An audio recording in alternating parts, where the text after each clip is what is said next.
Yang luka? Nggak ada. Ya? Nggak ada. Nggak ada ya, cuma perut kecepit ya? Ya. Haikal, Ya, kamu yang sakit apa nak? semuanya sakit. Semuanya sakit. Oke, semangat ya. Sabar. Hanya orang di dalam, Bu. Saya di dalam tadi, Bu. Dua adik saya di dalam. Ya, tenang aja.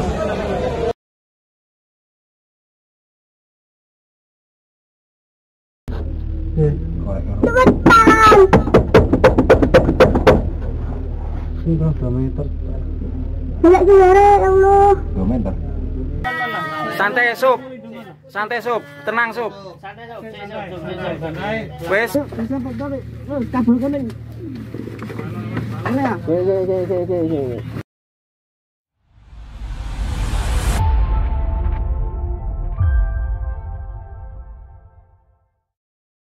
Saat ini kami berada di Dinas Pemadam Kebakaran dan Penyelamatan di BMKP Kota Surabaya. Di sini merupakan markas dari Rescue Surabaya, yang mana pada peristiwa ambruknya Pondok Pesantren Al-Kozini, tim Rescue PMK Kota Surabaya juga mengirimkan beberapa personilnya untuk melakukan proses evakuasi. Bahkan beberapa diantaranya sempat terekam video proses evakuasi dan viral. Di antaranya ketika tim rescue bernama Abdul Aziz melakukan evakuasi terhadap korban selamat. Simak liputan selengkapnya.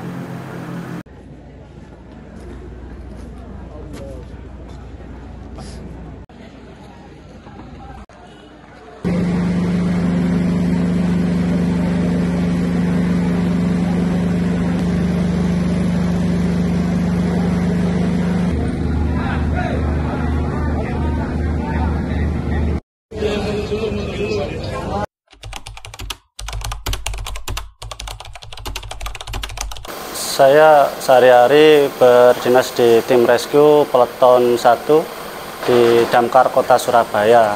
Saya di sini baru kurang lebih 13 bulan baru mutasi di tim rescue ini. Tim rescue tugas pokoknya adalah di tim penyelamatan, difokuskan di tim penyelamatan. Jadi kalau kebakaran kita menyelamatkan evakuasi korban terlebih dahulu. Yusuf, umurmu berapa? 16. 16 tahun. Apa yang luka? Nggak ada. Ya? Nggak ada. Nggak ada ya, cuma perut kecepit ya? Ya, di sebelah kiri, Jus. Iya. Haikal, Ya, kamu yang sakit apa nak? semuanya sakit. Semuanya sakit. Oke, semangat ya. Sabar. Ini yang satu sudah selamat. Kamu sabar ya. Sabar ya nak ya. Aku Aziz dari Rescue Surabaya ya. Sabar ya, ini usaha. Masuk. Pak Megal, taruhlah. Untuk di situ ya apa di sini bisa dieksekusi atau masih butuh beberapa waktu? Butuh beberapa waktu ya, karena ini saya saja ini untuk berjalan merayap aja sangat kesulitan ini. 86. Oke, untuk aja silakan mundur dulu keluar karena di sebelah mau dieksekusi privasi. Untuk kita keluar dulu.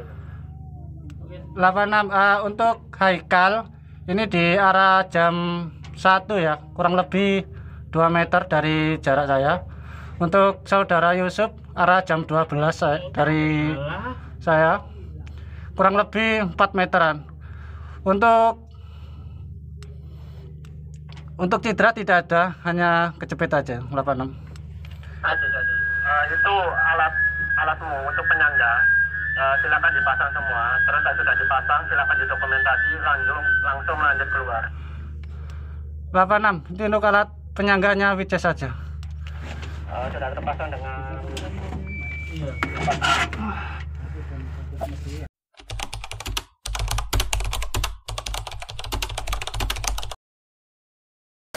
Kita mendapatkan panggilan kurang lebih jam setengah 4, sampai lokasi kurang lebih jam setengah 5 atau jam 4 lebih. Kita langsung main di sana di bawah koordinator Basarnas Jatim.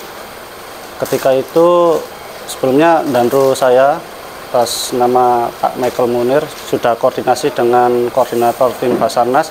Kita mendapat tugas untuk merangsek masuk untuk mendeteksi korban yang masih hidup.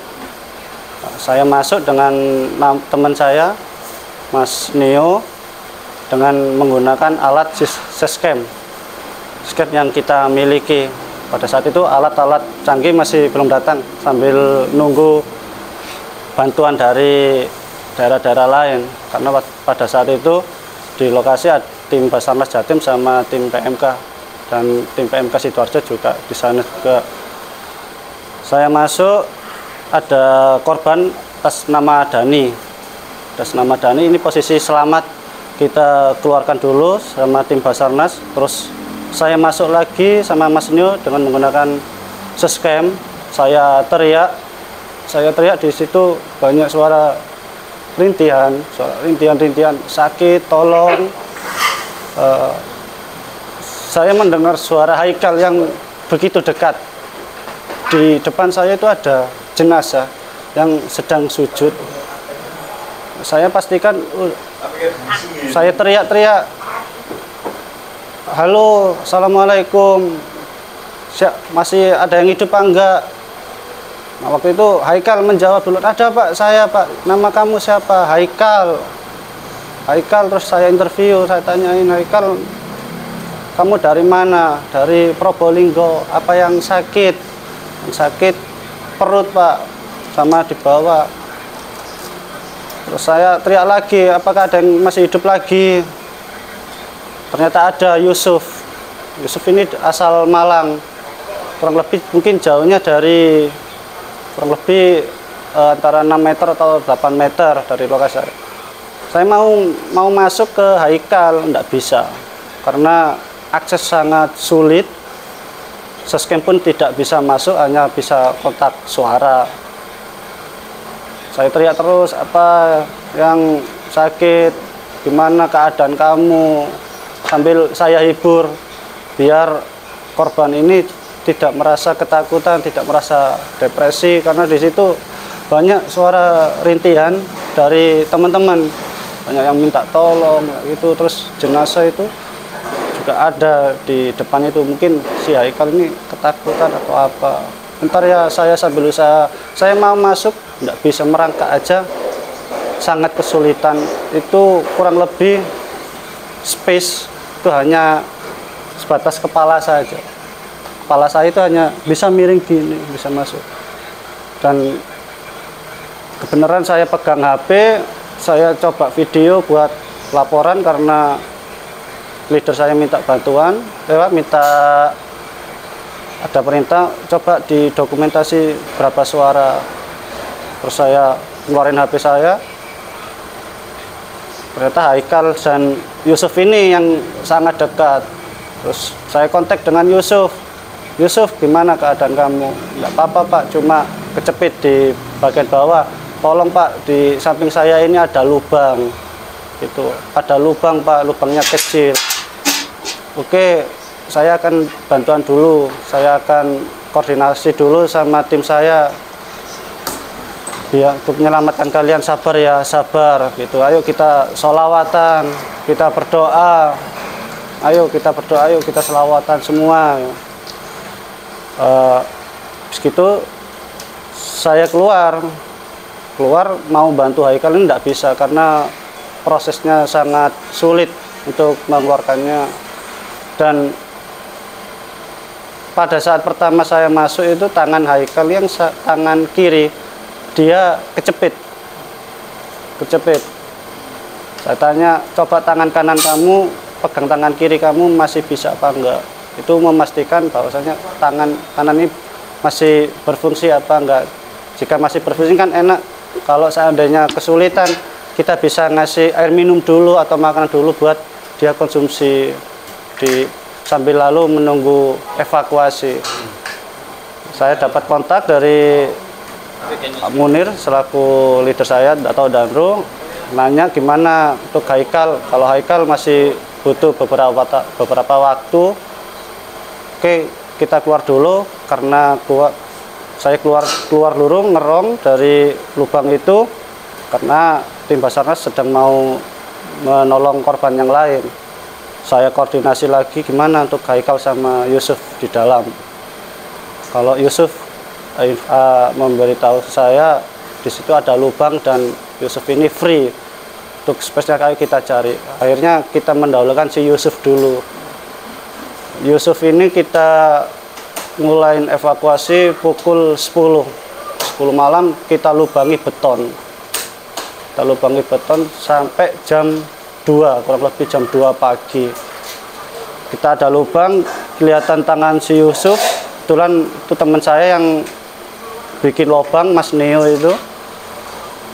Mas Neo memberi konsumsi, disuplai makanannya biar kerasa nyaman, biar tidak lapar, tidak haus, kasih roti, kasih minum, biar tenang ya Yusuf, tenang. Karena pada saat itu saya lagi istirahat dulu, kamu istirahat dulu, biar tidak terlalu capek. Mas Neo sudah selesai istirahatnya, saya main lagi,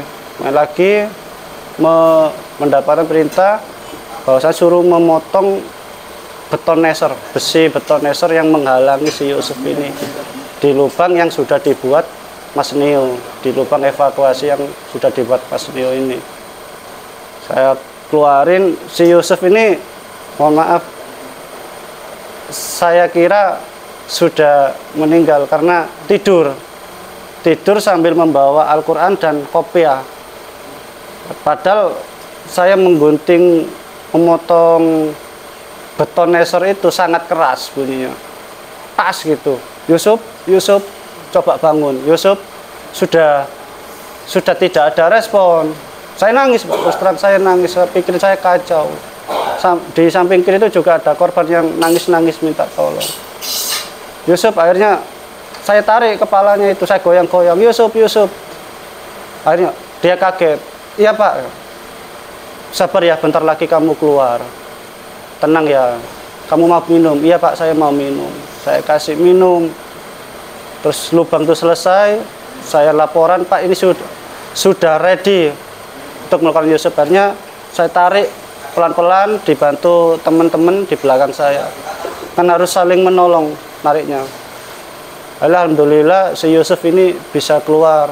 Untuk Haikal yang mengeluarkan itu adalah tim BSG, Basarnas Special Group, di hari Rabu kurang lebih jam 2 siang juga, karena sangat begitu sulit untuk mengeluarkan si Haikal gitu.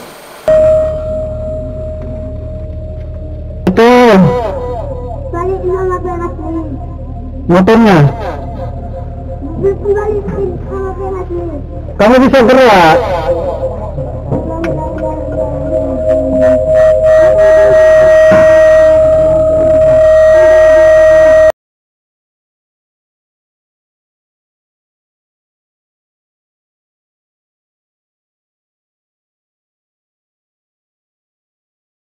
Bagaimana yang tol, ayo cepetan. Sudah 2 meter. Balik saudara, ya Allah. 2 meter. Di situ kamu lurus ke depan meja jadi. Aku di. Kali itu posisinya dari lifting itu nganan sih. Iya. Tengah-tengah iki loh, lifting iki loh. Balik Iya, dibalik iki lurus. Ada hitam satu, balik lagi. Terus majuin. di balik korban hitam. Majuin terus. Majuin terus, Bapak. Majuin. Kita benain orang untuk majuin. Banyak apa ada kalau majuin di roda ini.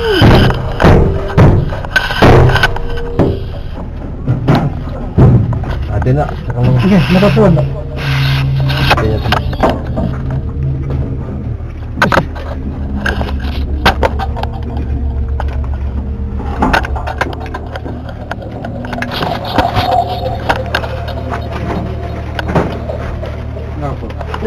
Tarik. Tarik dulu.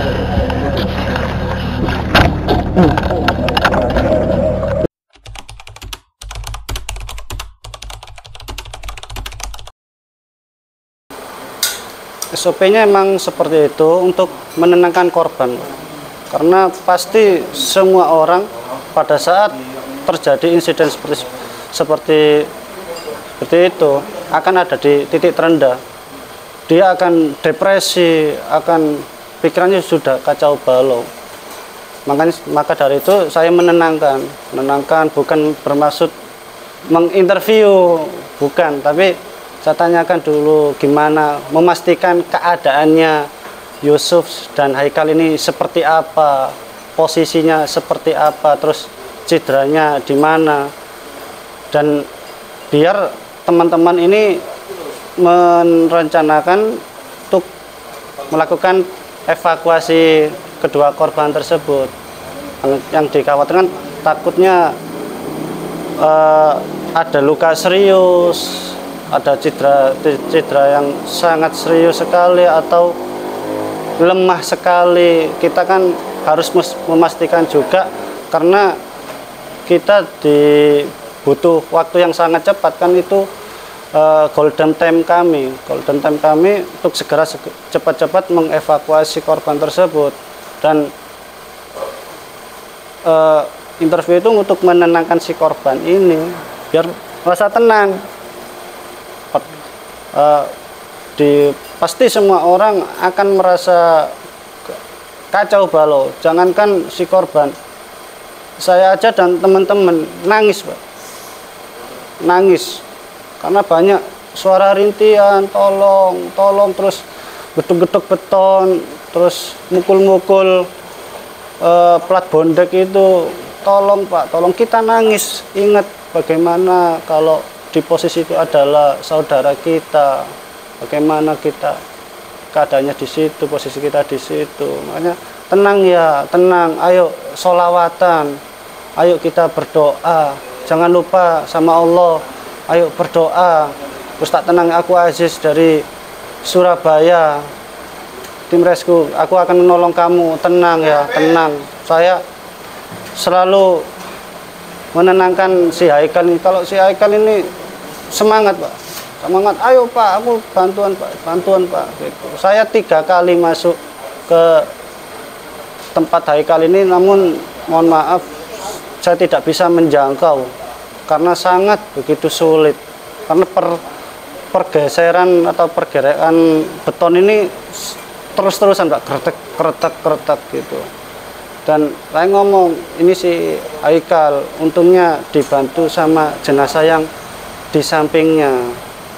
Jenazah di sampingnya ini menolong si Haikal. Kalau seandainya tidak ada jenazah ini, Allahu a'lam akan terjadi, sudah beda cerita lagi.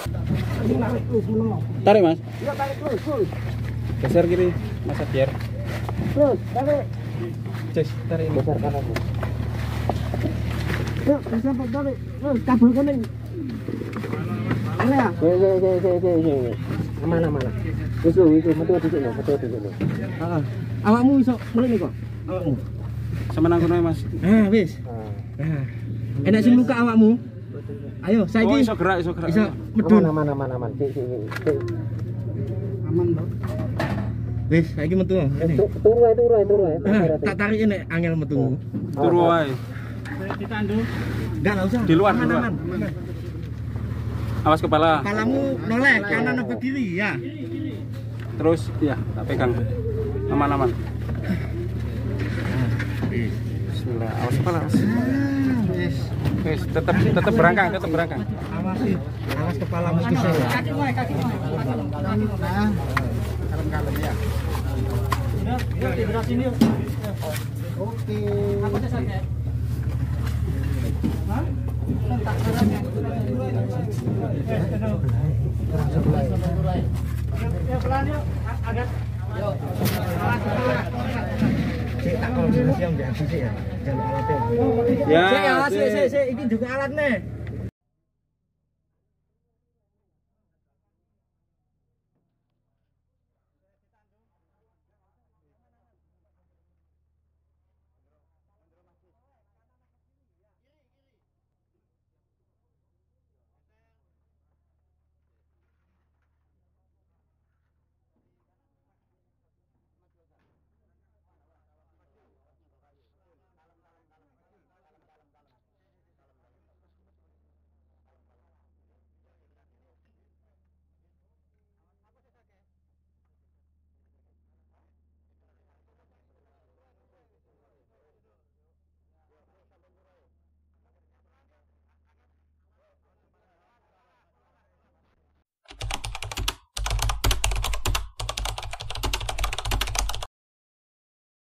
Sebelum saya masuk itu di situ sudah ada alat, Pak. Alat kita yang namanya lifting bag itu. Untuk dia kalau alat itu kita gunakan sehari-hari untuk mengevakuasi mobil atau apa, itu dengan kurang lebih bisa mampu mengangkat beban 60 ton. Tapi kalau dipakai ketika di lokasi itu tidak kuat hasilnya, hanya sebagai penyangga saja, penahan saja biar memperlambat reruntuhan ini gitu. Nah, makanya dari itu akhirnya terus terang saya juga mikir saya masuk dengan alat-alat masih minim di situ, tapi ini misi kemanusiaan. Saya disekolahkan untuk menangani kasus-kasus seperti ini. Akhirnya saya berani, saya masuk. Kebetulan tubuh saya kecil, kurus, bisa masuk di celah-celah kecil itu. Kalau dibilang takut ya manusiawi, kita semua juga takut. Namun saya dalam hati, bismillahirrahmanirrahim, ya Allah, lindungilah saya dan teman-teman saya untuk menyelamatkan korban-korban ini yang masih hidup. Jika saya bisa menyelamatkan korban ini, beri kesempatan satu kali lagi. Saya selalu berdoa gitu. Selalu berdoa, fokus nyelamatin korban ini.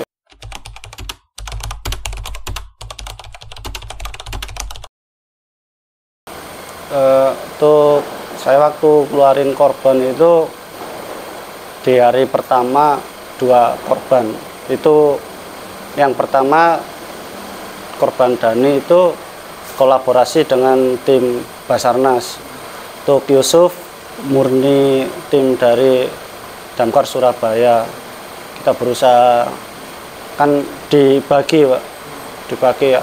Sebenarnya kita suruh istirahat, namun kita ayo kerja terus, kasihan kita ngejar waktu ya, golden time-nya mumpung masih ada, ayo kasihan korban-korban ini.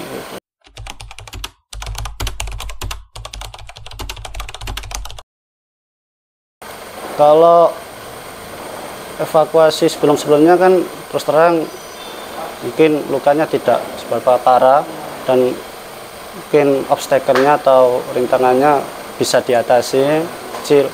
Nah, kalau kemarin terus terang sangat sulit sekali, apalagi saya baru di tim rescue, baru 13 bulan, saya baru pertama kali beroperasi di wilayah reruntuhan gedung seperti itu. Ditambah korban yang masih hidup teriak-teriak, tolong bantu saya, sakit. Nah, itu yang bikin saya sempat down, sempat nangis. Ya Allah, tolonglah hamba-hambamu ini. Ya Allah, saya selalu berdoa, berilah hamba kekuatan ya Allah untuk menolong umatmu ini ya Allah. Amin. Saya nangis, terus terang saya nangis sama Mas Nio ini, saya nangis. Untuk suara di rekaman itu bukan suara ketawa, Pak, tapi nangis. Terus terang kita nangis, cuma kita kuat-kuatin. Lah kalau saya nangis terus didengar sama Haikal, sama Yusuf, sama korban lain, mereka akan semakin ketakutan. Tapi kita kuat-kuatin, ayo kita pasti bisa. Mas Nio selalu nyupport, ayo kamu bisa aja, ayo. Saya terima kasih ke Mas Nio, ke Belandu saya Pak Munir, selalu nyupport, ayo kamu pasti bisa. Saya sempat down, terus terang saya sempat down. Pulang tugas kan hari Senin itu sebetulnya saya mau pulang, kan 12 jam kita kerja, pulang, rasanya mau pulang, cuma berhubung ada insiden seperti ini, saya nggak pulang-pulang sampai hari Selasa malam. Sampai hari Selasa malam baru pulang. Demi untuk menyelamatin korban ini. Istri saya di rumah ya nangis, ya apa keadaanmu ya? Wis doakan aja suamimu ini hidup sama teman-temanku selamat ya, wis minta doanya aja gitu. Terus terang mental saya down, nangis, ya Allah, ingat kalau di situ adalah keluarga saya, adik-adik saya, apalagi keluarga saya banyak yang mondok. Nangis Pak, terus terang. Sempat down. Gitu.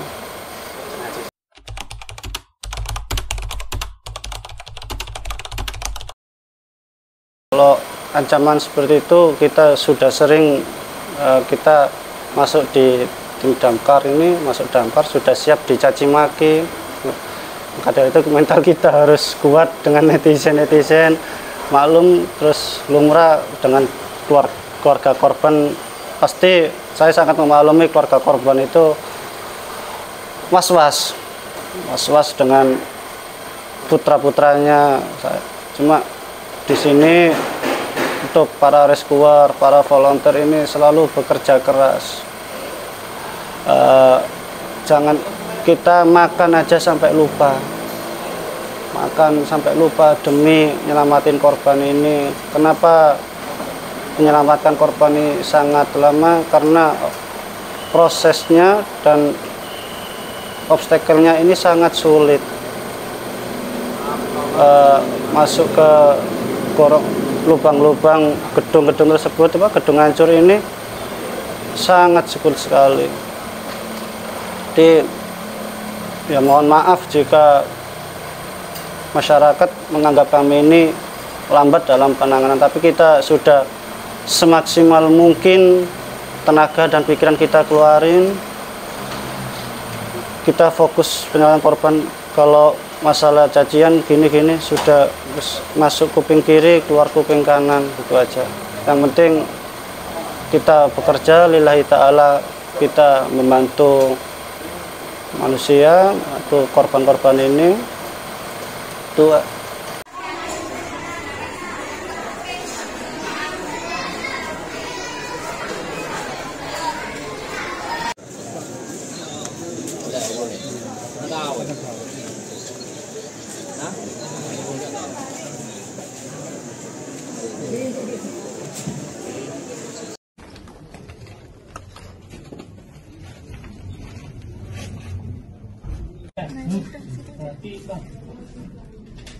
Berarti di sebelah sana Bang, tempat kita tadi Bang. Iya, itu bisa di sana. Iya, pembatasnya kan ini. Iya. Nah, nanti kita mau dari bawah sana aja. Nah, sebelah sana aja di bawah. Iya, nanti setelah dari sini kita ambil dari sebelah sana. Iya, kalau ada celah. Yang namanya itu dia Wahid sama putranya.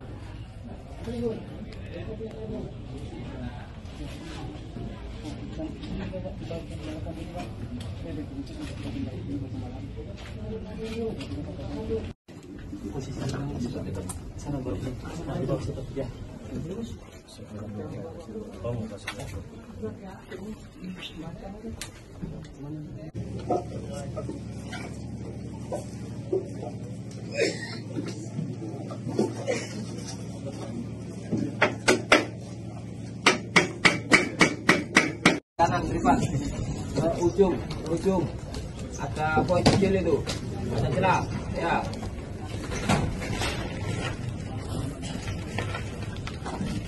Baik, Tribuners, demikian laporan kami, hasil wawancara dengan Mas Abdul Aziz, anggota tim rescue Damkar Kota Surabaya yang pada kejadian ambruknya Pondok Pesantren Al-Qazini Sidoarjo menjadi salah satu penyelamat korban Yusuf. Berdasarkan penjelasan rescuer tersebut, ada sejumlah asesmen sebelum melakukan proses serta panjangnya jalannya evakuasi. Selain untuk memastikan kondisi korban selamat, juga memastikan para rescuer juga dalam kondisi yang baik-baik saja. Dijelaskan oleh Mas Aziz begitu banyak konflik emosional yang dialami oleh rescuer, sehingga ini juga memantik jiwa kemanusiaan. Hingga Sabtu tanggal 4 Oktober hingga saat ini masih berjalan proses evakuasi oleh tim gabungan rescuer di pondok pesantren tersebut. Saat ini jumlah korban meninggal 17 orang dan proses evakuasi masih akan berlangsung. Demikian laporan kami langsung dari Kota Surabaya. Download Tribun X sekarang, menghadirkan lokal menjadi Indonesia.